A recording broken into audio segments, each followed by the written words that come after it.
नमस्कार, मेरा नाम है सौम्या खान और आप देख रहे हैं इंडिया डेली का डिजिटल प्लेटफॉर्म। क्या एक छात्रा को सिर्फ अपनी बात कहने के लिए दीक्षांत समारोह से बाहर कर देना सही है? आज की कहानी अमेरिका के सबसे मशहूर और प्रतिष्ठित संस्थान MIT यानी मैसाचुसेट्स इंस्टीट्यूट ऑफ टेक्नोलॉजी से है और कहानी है एक भारतीय अमेरिकी छात्र की जिसका नाम है मेघा वेमुरी। मेघा को MIT के 2025 ग्रेजुएटिंग बैच की प्रेसिडेंट यानी अध्यक्ष चुना गया था। उन्हें ग्रेजुएशन सेरेमनी में मार्शल की भूमिका निभानी थी, मतलब वो समारोह की अगुवाई करने वाली थी। लेकिन सिर्फ एक भाषण ने सारी तस्वीर बदल दी। 29 मई को यानी दीक्षांत समारोह से ठीक एक दिन पहले मेघा ने एक कार्यक्रम के दौरान फिलिस्तीन के समर्थन में भाषण दिया। उन्होंने गाजा में हो रहे हमलों की आलोचना की और MIT पर सवाल उठाए कि वो इजरायली सेना से अपने शोध संबंध क्यों बनाए हुए हैं। You have faced the obstacle of fear before, and you turned it into fuel to stand up for what is right. You showed the world that MIT wants a free Palestine. Last spring, MIT's undergraduate body and graduate student union voted overwhelmingly to cut ties with the genocidal Israeli military. You called for a permanent ceasefire in Gaza.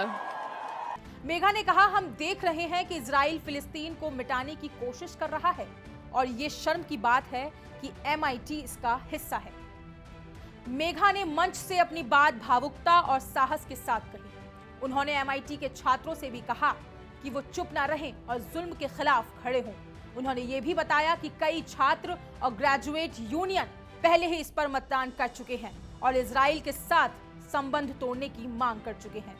लेकिन इसी भाषण की वजह से MIT प्रशासन ने कड़ा फैसला लिया। विश्वविद्यालय की चांसलर मेलिसा नोबल्स ने मेघा को एक ईमेल भेजा जिसमें लिखा था, आपने आयोजकों को गुमराह किया, आपने हमारी गाइडलाइंस का उल्लंघन किया और एक महत्वपूर्ण समारोह को बाधित किया। इसके बाद मेघा को ग्रेजुएशन समारोह में शामिल होने से प्रतिबंधित कर दिया गया। इतना ही नहीं, उन्हें और उनके परिवार को उस दिन कैंपस में प्रवेश करने की इजाजत भी नहीं दी गई।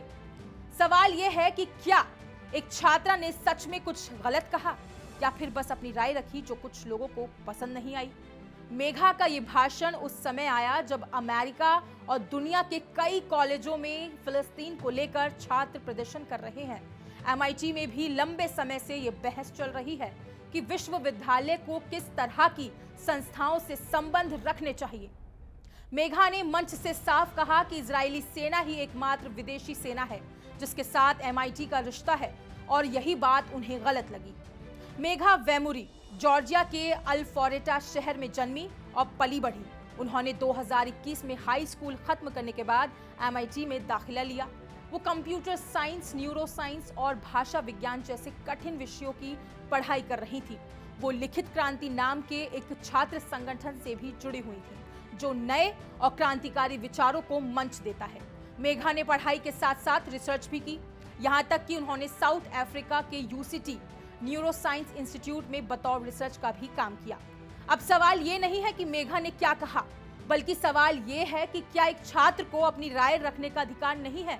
क्या MIT जैसे शिक्षण संस्थान को एक मंच नहीं बनना चाहिए जहां छात्र अपने मन की बात कह सके?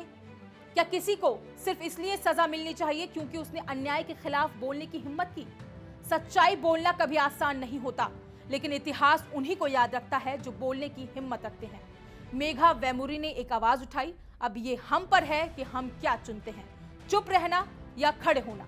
फिलहाल आज के लिए इतना ही। इस खबर पर अपनी राय कमेंट सेक्शन में जरूर बताएं और ऐसी ही तमाम बड़ी अपडेट्स के लिए इंडिया डेली को सब्सक्राइब करना बिल्कुल भी ना भूलें।